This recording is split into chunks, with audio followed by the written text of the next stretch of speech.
Huwag kang mag-isip ng ano pa man.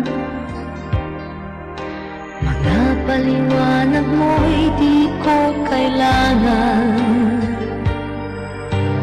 At kahit ano pa ang iyong nakaraan, mamahalin kita